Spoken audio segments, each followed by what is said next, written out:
Coming to the sixth module, we are going to talk about HR metrics and interview analytics. Now, what are we going to discuss in this? The time to full, quality of hiring, offer to join ratios, and interview to hire ratios. We are going to cover four parameters in this. The first parameter would be time to fulfill. The second will be quality of hiring. The third would be offer to join ratio, and the fourth would be interview to hire ratio. So, coming to the first one, HR metrics. A data-driven framework used to evaluate and map HR processes, performances, and decision-making across the employee life cycle.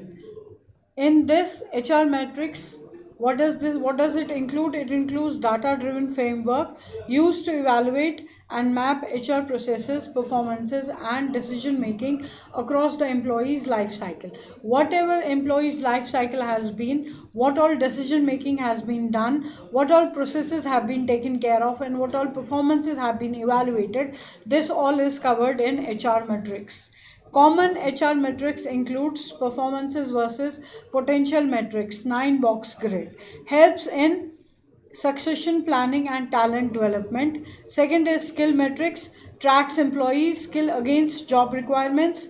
Third is hiring effectiveness metrics. Fourth is attrition metrics, attrition metrics, and the fifth one is training metrics. Now these are the common HR metrics which are included in performance versus potential metrics. Is helps in succession planning and talent development. This metrics helps in understanding the talent and developing it at the same time. Skill metrics is tracks employee skills against job requirements.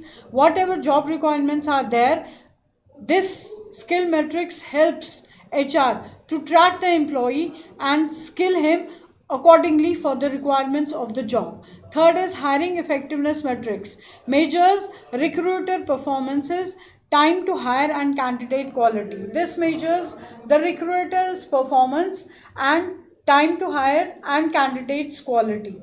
Attrition metrics is highlighted turnover pattern across departments, locations, or tenure. And the last one is training metrics, monitors completed training versus required training across roles.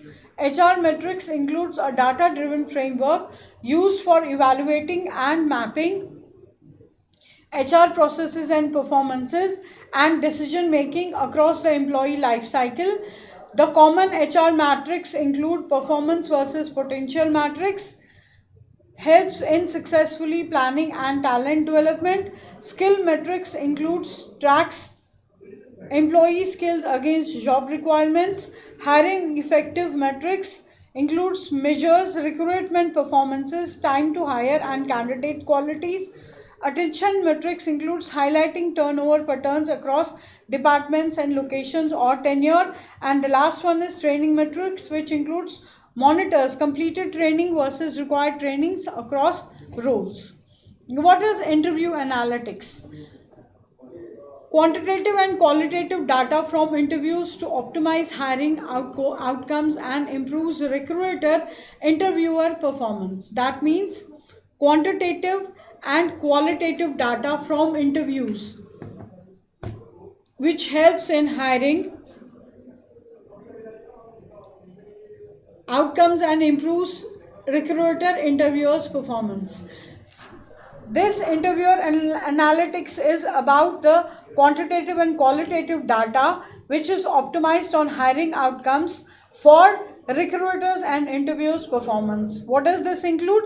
Key interviews and interview analytics is time to fill, interview to offer ratio, candidate drop off rate, interviewers performance and metrics, candidates experience score, and diversity analytics. Now what does this include? Time to fill, average time taken to fill a position. How much time has the HR analyst taken to fill the position? That is what is analyzed and checked.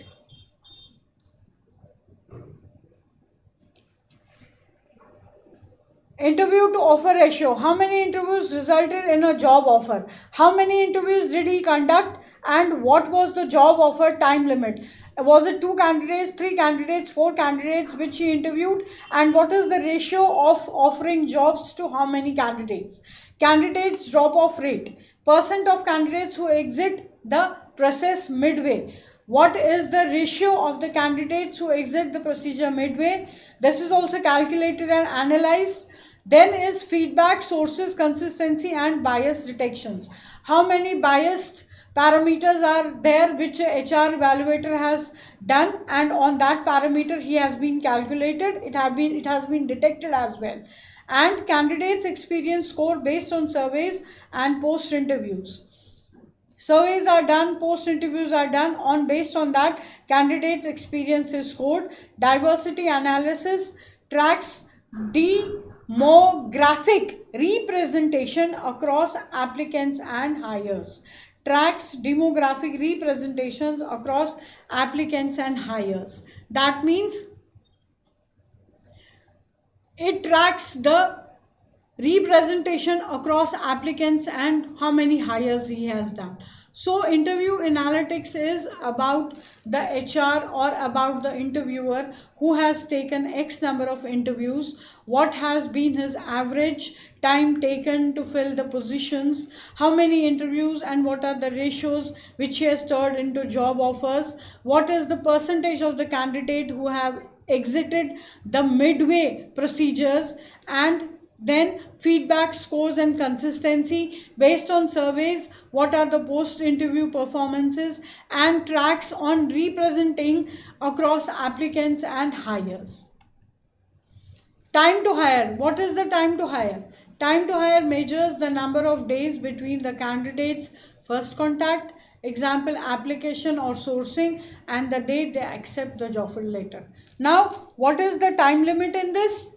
Time limit to hire is calculated and measured by the day we got in touch with the candidate and the day he takes the job. In between as many days, that is the calculation of the time of hiring. Formula: time to hire, date of offer acceptance, date of first candidate interaction. For example, if a candidate applied on June 1 and accepted the offer on June 10, 10 days, 10 minus 1 is equal to 9 days. Yes. Now I can explain this. What is the time to hire? Time of hiring depends on the first day we had an interaction with the candidate and the number of days calculated in between till he got the job letter. Now in example we have mentioned that a candidate came to us on 1st of June and he got hired on 10th of June. So the first day we are deducting as that was an introduction day. 9 days it took us to get the candidate on board. That is the time frame which is calculated to hire. Why it matters? It reflects the speed of your hiring process. How fast are you? It is not only that the employee is calculated. The employee is, what should we say? Employee is tracked. It is the HR also. Reflects the spread of your speed of your hiring process, impacts candidates' experience and other acceptance rates, helps identify bottlenecks in the recruitment funnel. So, why is it important and why does it matter? It matters because it reflects the speed of your hiring process. If you are talking to a candidate on a day and hiring him on the 10th day, 9th day, 8th day, that represents your speed of being quick and hiring, being too professional and hiring a candidate at a low day rate. Impact candidate experience and offer acceptance rates. It impacts the candidate's experience and offer acceptance rates and helps identify the bottlenecks in the recruitment funnel. This is why it is important for us to see, check, identify how much time do we take in hiring a particular candidate. How do we reduce time to hire? Streamline screening and interview scheduling. Use applicant tracking system. Maintain a ready talent pipeline, improve collaborations between HR and hiring managers, set clear timelines and KPIs for each hiring stage. Now, our speed is slow in hiring. Now, how do we reduce that timeline and bring it in a better version? What can we do? What can the HR do? The HR can streamline screening and interview scheduling. He can streamline the screening and interview scheduling. He can use the applicants tracking system, which is called the ATS. He can maintain a ready talent pipeline. He should have 10 candidates in the pipeline where one is not getting approved. He takes the second one, he takes the third one, closes it immediate. That is called a pipeline, where you have x number of, one number of, two number of, three number of people ready to be screened, to be interviewed, and to be scheduled, and close the job offer as soon as possible. Improve collaborations between HR and hiring managers, and set clear timelines and KPIs for each hiring stage. These are the 5 parameters which we can take to reduce the time to hire. The first one is streamlining screening and interviewing schedules. The second one is using applicant tracking system, which is called the ATS. The third one is maintaining a ready talent pipeline. The fourth one is improving collaboration between HR and hiring managers. And the fifth one is set clear timelines and KPIs for each hiring stage.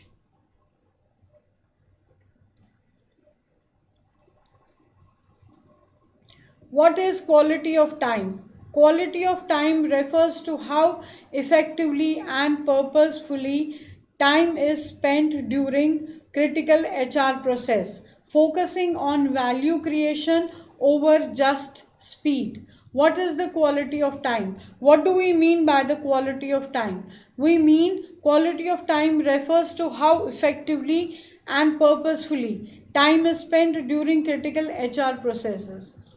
HR is not wasting time. What are the critical processes, and how are we effectively and purposefully spending our time? Focusing on value creations over just speed. We need to understand, we need to focus on the value creation and not just the speed only.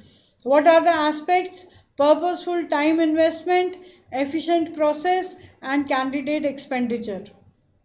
Purposeful time investment is time spent on meaningful conversations, interviews, and employee engagements, avoiding redundant meeting or low value tasks.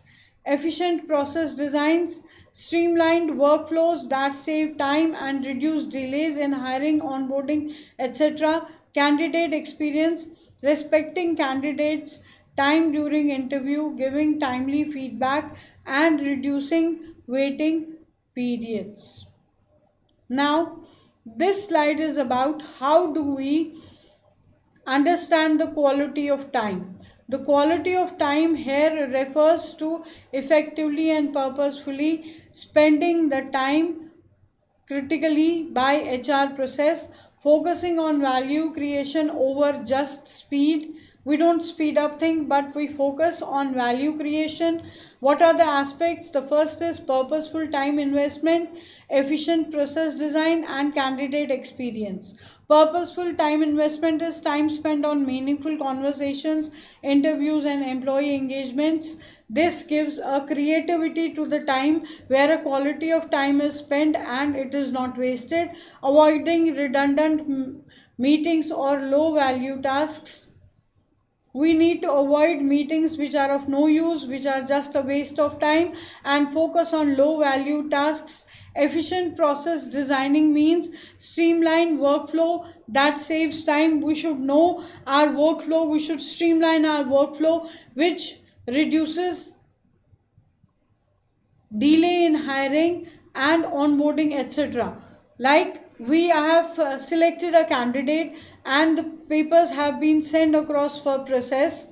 Now, what is the format in that? While the papers have been sent at process or for the process, the papers are lying somewhere on the desk, the papers are not taken care of, the papers are not forwarded. This brings in the delay in hiring and getting the person on board. So the process should be streamlined, the workflow should be understood. We should be, every next person who is working as a team should be understanding the value of time and should be saving on time, so that less time is consumed in handling and taking on board candidates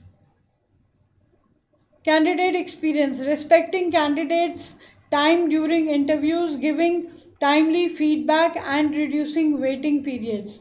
Respecting candidates is a very important part of this procedure. Giving timely feedback, candidate should not wait for the feedback. He should not be waiting for hours, minutes and days for the feedback. Quick instant feedback should be provided to the candidates, which reduces time period wastage. Time period wastage is reduced by this. So we need to understand that quality of time can only be maintained when purposeful time investment is done with efficient process design and candidate experience. That means when we understand that time spent on meaningful conversations and interviews and employee engagements, avoiding redundant meeting or low value tasks, streamline following workflow that saves time and reduces delay in hiring, onboarding, etc., and respecting candidates' time during interviews, giving timely feedback, and reducing waiting periods. Manage involvement. Managers' involvement, ensuring quality time is spent with candidates employee during the evaluation, feedback and mentoring. It is not that the candidate is sitting idle, he is waiting, he is not able to understand what all process is going inside. The candidate should be well versed and detailed with whatever the procedures is going on. He should not be feeling impatient about it. He should be well talked to. He should be made understood about the feedback and the formalities which are going inside. Ensuring quality time is spent with the candidate employees during evaluation and feedback, and monitoring him at the same time. How to improve quality of time? Automate repetitive tasks using HR techniques. Example, ATS, HRMS. Use structured interview formats to make conversations more focused. Prioritize tasks that drive outcomes over routine busy works. Track time spent per process and optimized based on feedback. How do we improve the quality of time? Now we are going to talk about improving the quality of time. Automate repetitive tasks using HR technologies. Use structured interview formats to make conversations more focused. The formats should be already structured so that we are not putting much efforts into it. We are saving on time and we are getting one-to-one with the employee, and the formats to make the conversations more focused. We have to prioritize tasks that drive outcomes and routine busy work. We have to understand which task is going to give us more power of understanding and which task is going to waste our time. We have to prioritize our tasks and see the outcome is proper and routinal. Track time spent per process and optimize based on feedback. We should track the time and the process on optimizing based on feedbacks. Offer to join ratio. What is offer to join ratio? It is the percentage of candidate who accepts and joins the company out of those who were offered a job. Now, there are 10 candidates for the same job profile. All the 10 are not selected, just one is selected. So, it is the percentage of the candidate who accepts and joins the company out of those who were offered a job. Many are offered a job. There are 10, there are 5 people who are offered a job, but the one who qualifies is known as the offer to join ratio job, right? Formula: offer to join ratio is equal to number of joinees, number of offers made into 100. For example, if 40 offers were made and 30 candidates joined, that means 40 into 100 is equal to 75%. Now, HR is evaluated on the ratio of getting the people joined on board.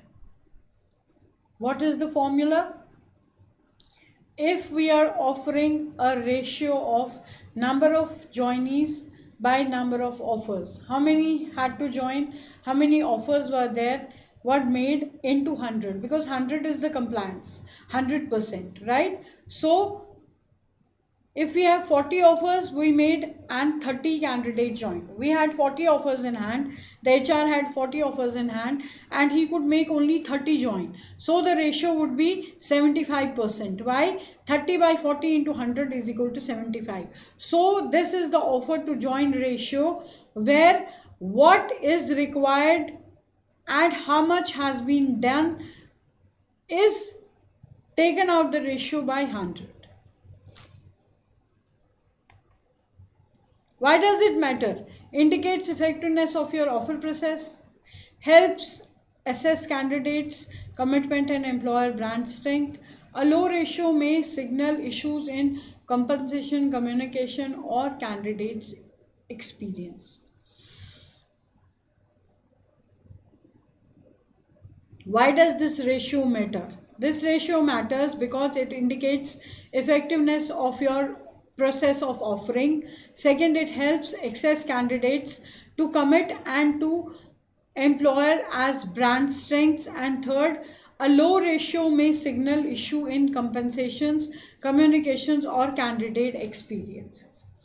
You are evaluated with this. How to improve it? Offer competitive compensations and clear role expectations. Maintain engagement with selected candidates until joining. Speed up documentation and onboarding communication. Collect feedback from candidates who decline. Now, what is the problem?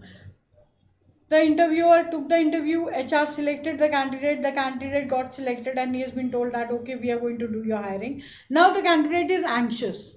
When am I going to join? But there is a process in between joining, in between getting selected and joining, there's a process. Now that HR who has got on board those people who have been selected and who are going to get their offer letters, the HR needs to understand that he needs to improve his ratio, he needs to be effective on offering process, he needs to understand where and how he can evaluate the candidate, what all strengths can he brand into the candidate, what low ratios the candidates are suffering and what can he provide to them. And how can he improve this? He can improve this by offering competitive compensations and clear role expectations to them. He can maintain an engagement with selected candidates. He can stay in touch with them through mail, through message, through phone, or through one-to-one conversations until they join. Speed up documentation. He can get his department speeding up the documentation and getting the person on board as soon as possible. And he can collect feedback from the candidate so that he improvises, he makes it better for the next lot of candidates, and he is not declined. Interview to hire ratio. What does this mean? It measures how many interviews are conducted to make one successful hire. This ratio helps evaluate the quality of candidates being shortlisted and the efficiency of the hiring process. Now, interview to hire ratio. What does this mean? This means how many interviews are conducted, all don't get through, to make sure successful hire. This ratio helps evaluate the quality of candidates. You can evaluate the quality of candidates and shortlist the efficient ones, and the hiring process can go faster and in good progress. So interviewing to hire ratio is interviewing a bulk of people, taking out a slot from that, quantity and quality, and candidating the same with efficiency and hiring process continuing. What is the formula? Interview to hire ratio is equal to total number of interviews conducted slash total number of hires. How many numbers of interviews are conducted? How many numbers have been hired? This will be the formula. Example, if 20 candidates were interviewed and 4 were hired, 20 by 4 is equal to 5 is equal to 1 ratio. That is equal to 1, just 1%. Clear? Why does this matter? This matters because assesses the quality and screening and shortlisting, identifies inefficiencies in the interview process, helps optimize interview time and resource allocations. Now, why is this important? It is important because it gives access to the quality of screening and shortlisting the candidates. It identifies inefficiencies in the interview process. We are very clear about the inefficiencies of the interview process so that we don't repeat the same mistakes again. It helps optimizing interviewers' time and resource allocation at the same time. So, Train interviewers for so what we need to understand is, why does it matter? It matters because it gives access to us for quality of screening and shortlisting, identifies inefficiencies in the interview process, and helps optimize interviewer time and resource allocations. So these things are very important for us to understand, for the HR to understand, that what parameters need to be covered, where they need to understand the quality and the screening and the shortlisting. How to improve it? Strengthen resume screening and sourcing strategies, train interviewers for consistency and bias reductions, use structured interviews with scoring criteria, and track and analyze interviewer efficiencies. Now what we have to do for this, what the HR should do for this, they should strengthen resume screening. The resume screening which is done on the first hand should be more strengthened, more tightened. There should not be any loopholes left behind where we are taking a chance of taking a non professional candidate in spite of the fact we understand that he is not that professionally sound. We have to be very strengthening in understanding the resume screening and sourcing strategies. Train interviewers for consistency and bias reduction. Bias reduction should be done.